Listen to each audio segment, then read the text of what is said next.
بسم اللہ الرحمن الرحیم۔ السلام علیکم، میں ہوں شیخ جی اللہ فراست۔ آپ دیکھ رہے ہیں نیشنل اور انٹرنیشنل نیوز پر مشتمل 4 ٹی وی کا خصوصی خبرنامہ دنیا بھر سے، یعنی خبریں آپ کی نظر سے۔ سب سے پہلے ہیڈ لائنز۔ مہاراجہ دولہا ہاؤس پہ سوٹ اور شیروانی یقینی طور پر مارکیٹ سے 50% کم دام پہ حاصل کیجیے۔ باتیں نہیں، حقیقی طور پر وقت اور پیسے کی بچت کیجیے۔ سپر اسٹار سلمان خان کی فیملی بھی ہمارے کام سے بہت خوش ہے۔ یہ آفر صرف اور صرف مہاراجہ دولہا ہاؤس پر، ایک ہی دام، ہول سیل دام، ایبٹ سرکل، سدھی امبر بازار، گول مسجد، گن فاؤنڈری، ایبٹس، حیدرآباد۔ نارتھ غازہ شہادتیں 1000 ہو گئیں۔ ساحلی پٹی میں 48 گھنٹوں میں 96 فلسطینی جاں بحق۔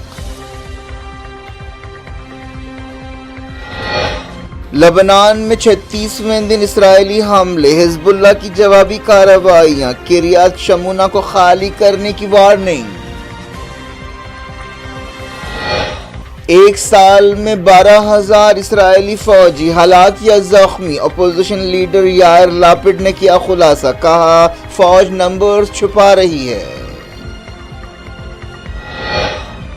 اسرائیل تاریخ کی مہنگی جنگ لڑ رہا ہے، خرچ $93 بلین تک پہنچ سکتا ہے، معیشت بری طرح متاثر۔ موسیٰ چیف کی وزیر اعظم قطر سے بات چیت، ایجپٹ نے 4 ہوسٹیجز کے بدلے 2 دن سیز فائر کی تجویز پیش کی۔ اسرائیل کا جواب دینے کے لیے تمام دستیاب آلوں کا استعمال کریں گے، ایران نے کیا خبردار، کہا یہودی ملک مقصد حاصل نہیں کر سکا۔ ٹرمپ نے کہا کملا ہیرس صدر بنی تو امریکہ تیسری عالمی جنگ میں پھنس جائے گا۔ ڈیموکریٹ لیڈر نے کہا نوجوان تبدیلی چاہتے ہیں۔ گجرات کے وڈودرا میں CE-295 جیٹس بنیں گے، مودی اور اسپین کے پرائم منسٹر نے کیا افتتاح۔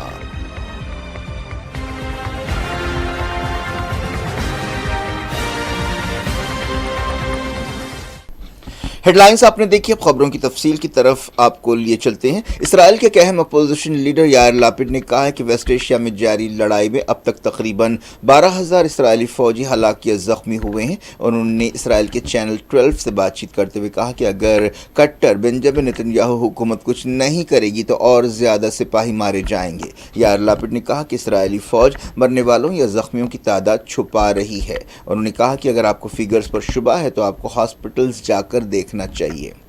اسرائیل پچھلے 1 سال سے غازہ، لبنان اور دوسرے محاذوں پر لڑ رہا ہے۔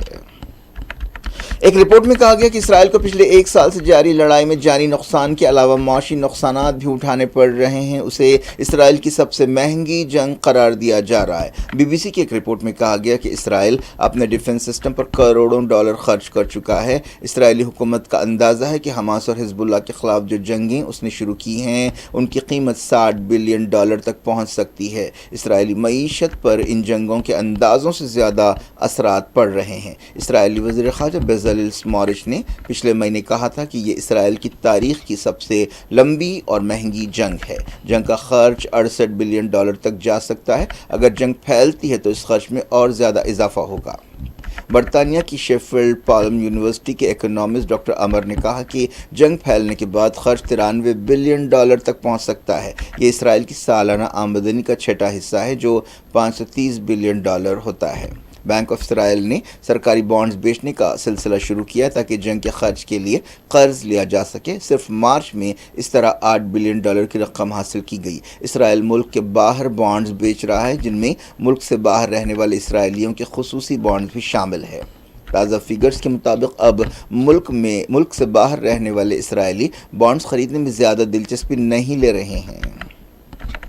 اکتوبر 2023 سے پہلے اسرائیلی معیشت کی حالت اچھی تھی، لیکن جنگ شروع ہونے کے بعد سے زبردست گراوٹ آ رہی، خاص طور پر سٹارٹ اپ کے شعبے اور ایگریکلچر کا شعبہ بری طرح متاثر ہے۔ پچھلے سال ورلڈ بینک نے کہا تھا کہ اسرائیل کے جی ڈی پی میں 0.1% کی کمی آئی ہے۔ بینک آف اسرائیل کا اندازہ ہے کہ اس سال ترقی کی رفتار صرف 0.5% رہے گی۔ پچھلے ایک سال میں اسرائیل میں کئی کمپنیوں کو سٹاف کی کمی کے مسئلے کا سامنا رہا ہے، جس سے ان کی کاروباری اور پیداواری صلاحیت متاثر ہو رہی ہے۔ اس کی وجہ ایک یہ ہے کہ اسرائیلی فوج نے 3,60,000 ریزرو سپاہیوں کو بلا لیا ہے۔ اسرائیل نے سیکیورٹی وجوہات کی بنا پر غازہ اور مغربی کنارے سے 2,20,000 فلسطینیوں کے داخلے پر پابندی لگا دی ہے، جس سے کنسٹرکشن کا شعبہ بری طرح متاثر ہے۔ ان کی جگہ لینے کے لیے اب سری لنکا، انڈیا اور ازبکستان سے ہزاروں مزدوروں کو لایا جا رہا ہے۔ یہ حالات ایسے نہیں ہیں کہ اسرائیل انہیں زیادہ وقت تک برداشت کر سکتا ہے۔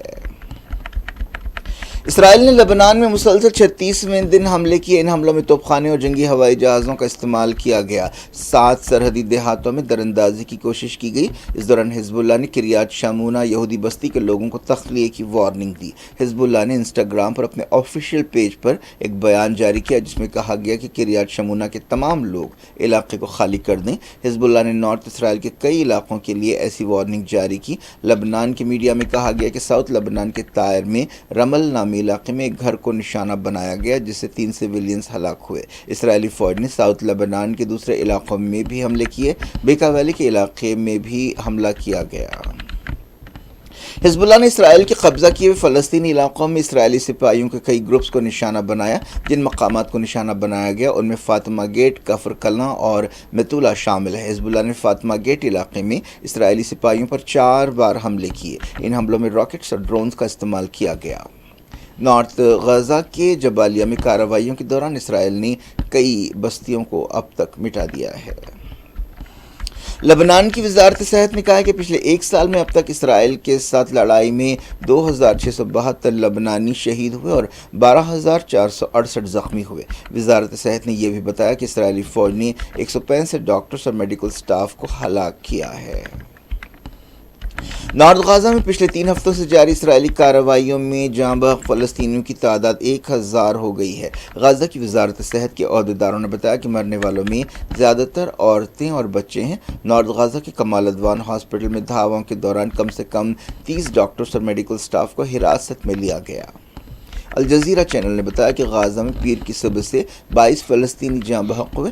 وزارت صحت نے بتایا کہ پچھلے 48 گھنٹوں میں 96 فلسطینی شہید ہوئے اور 277 زخمی ہوئے۔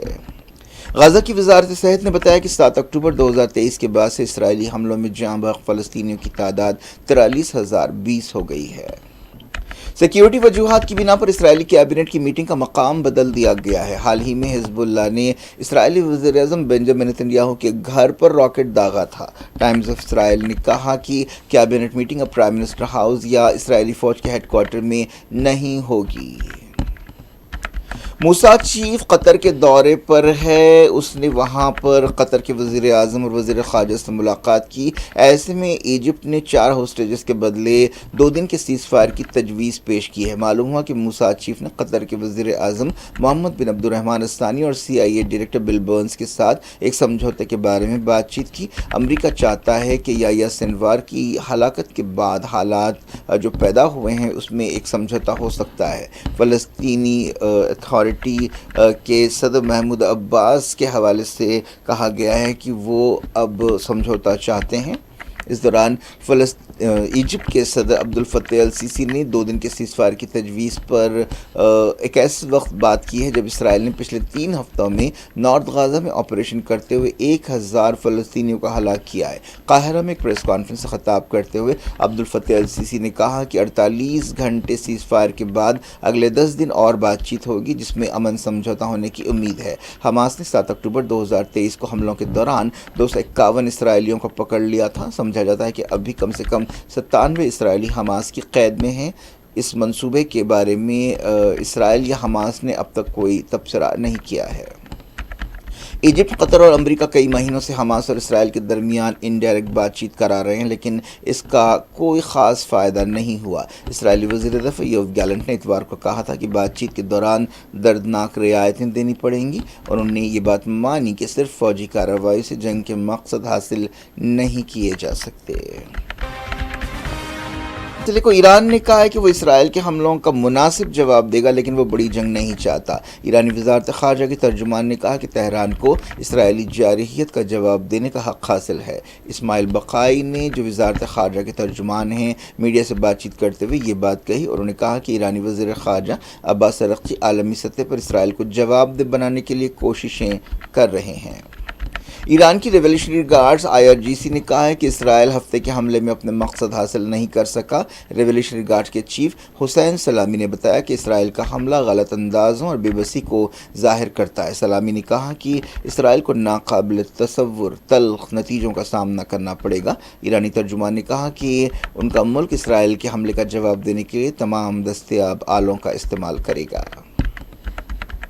Social media platform X نے ایران کے سپریم لیڈر سید علی خامنہ کا اکاؤنٹ سسپینڈ کر دیا ہے۔ یہ فیصلہ اس وقت کیا گیا جب مڈل ایسٹ میں تناؤ ہے۔ ایک دن پہلے سید علی خامنہ نے اسرائیل کے حملے پر اپنے خیالات کا اظہار کیا تھا۔ 85 سالہ لیڈر کا اکاؤنٹ ان کے 2 پوسٹوں کے بعد سسپینڈ کر دیا گیا۔ ایک پوسٹ میں انہوں نے عبرانی یعنی ہبریو میں کہا تھا کہ بسم اللہ الرحمن الرحیم۔ امریکہ کی صدارتی الیکشن کے لیے وقت بالکل قریب آ گیا ہے۔ ڈیموکریٹک پارٹی کی کملا ہیرس اور ریپبلکن پارٹی کے ڈونلڈ ٹرمپ اس سخت مقابلے میں سوئنگ سٹیٹس میں اپنی تائید بڑھانے کی کوششیں کر رہے ہیں اور اس کے لیے ایڑی چوٹی کا زور لگا رہے ہیں۔ روایت کے مطابق امریکہ میں 5 نومبر کو ووٹ ڈالے جائیں گے۔ دونوں امیدواروں نے ایک دوسرے پر سخت لفظوں میں تنقید کی ہے۔ ٹرمپ نے پینسلوینیا میں کیمپین کرتے ہوئے کملا ہیرس پر تنقید کی اور کہا کہ اگر کملا ہیرس صدر بن گئیں تو وہ اس بات کو یقینی بنائیں گی کہ امریکہ تیسری عالمی جنگ میں پھنس جائے۔ انہوں نے کہا کہ وہ چائنا کے صدر زی جن پنگ اور رشیا کے لیڈر ولادیمیر پوٹن جیسے لیڈرز کی تاب نہیں لا سکتیں۔ ٹرمپ نے کہا کہ کملا ہیرس کو صدر بنانا کروڑوں لوگوں کی زندگیوں سے کھلواڑ ہوگا۔ انہوں نے کہا کہ وہ صدر بننے کی صلاحیت بالکل نہیں رکھتی۔ فیلاڈیلفیا میں مہم چلاتے ہوئے کملا ہیرس نے تبدیلی کی کوششوں کے لیے نوجوانوں کی تعریف کی۔ انہوں نے کہا کہ ان الیکشنز میں بہت کچھ داؤ پر لگا ہوا ہے۔ فیلاڈیلفیا ایک سوئنگ سٹیٹس ہے۔ فیلاڈیلفیا سوئنگ سٹیٹ پینسلوانیا کا حصہ ہے۔ انہوں نے ٹرمپ پر تنقید کرتے ہوئے کہا کہ وہ امریکہ کی بے عزتی کی وجہ بن رہے ہیں۔ تمام دنیا کی نظریں 5 نومبر کے الیکشنز پر ٹکی ہوئی ہیں۔ کملا ہیرس طوفانی دورے کر رہی ہیں، جس کے دوران وہ مشیگن، منیسوٹا جا رہی ہیں۔ ٹرمپ جارجیا کے اٹلانٹا میں مہم چلا رہے ہیں۔ ایریزونا کے عرب لیڈرز نے کملا ہیرس کی تائید کا اعلان کیا۔ ایک خط میں انہوں نے کہا کہ وہ ڈونلڈ ٹرمپ کے دوبارہ صدر بننے کے خطروں سے اچھی طرح واقف ہیں، اسی لیے کملا ہیرس کا ساتھ دے رہے ہیں۔ چائنا اور انڈیا نے دپسانگ اور دیمچوک سے سپاہیوں کو واپس بلانے کا عمل پورا کر لیا ہے اور جلد ہی پیٹرولنگ شروع ہوگی۔ سورسز نے یہ بات بتائی۔ حال ہی میں اس سلسلے میں ایک لمبی بات چیت کے بعد سمجھوتا ہوا تھا۔ اس سمجھوتے کے بعد وزیر اعظم نریندر مودی اور چائنیز پریزیڈنٹ زی جن پنگ نے رشیا میں برکس سمٹ کے موقع پر ملاقات کی تھی۔ وزیر اعظم نریندر مودی نے اسپین کے پرائم منسٹر پیڈرو سانچیز کے ساتھ Tata advance system limited air base facility کا افتتاح کیا، جس کا مقصد انڈیا میں CE-295 فوجی ہوائی جہاز بنانا ہے۔ اس موقع پر مودی نے کہا کہ اس سے انڈیا اسپین تعلقات مضبوط ہوں گے۔ نہ صرف یہ بلکہ اس سے میک ان انڈیا یا make for the world mission مضبوط ہوگا۔ دونوں لیڈرز نے 2.5 کلومیٹر تک ایک روڈ شو بھی کیا اور ایک آپسی ملاقات بھی کی۔ اس طرح اب وڈودرا گجرات میں CE-295 ایئر کرافٹ تعمیر کیے جائیں گے۔ جموں کشمیر کے اخنور میں ہونے والے ایک انکاؤنٹر میں 3 ملیٹنٹس کے ہلاک ہونے کی خبر ہے۔ عہدیداروں کے حوالے سے ایک رپورٹ میں یہ بات کہی گئی۔ بتایا گیا کہ ملیٹنٹس نے اخنور کے علاقے بٹل میں ایک فوجی گاڑی پر حملہ کیا، جس کے بعد 3 ملیٹنٹس کو ڈھیر کر دیا گیا۔ حالیہ عرصے میں فوج پر حملوں میں اضافہ ہوا ہے۔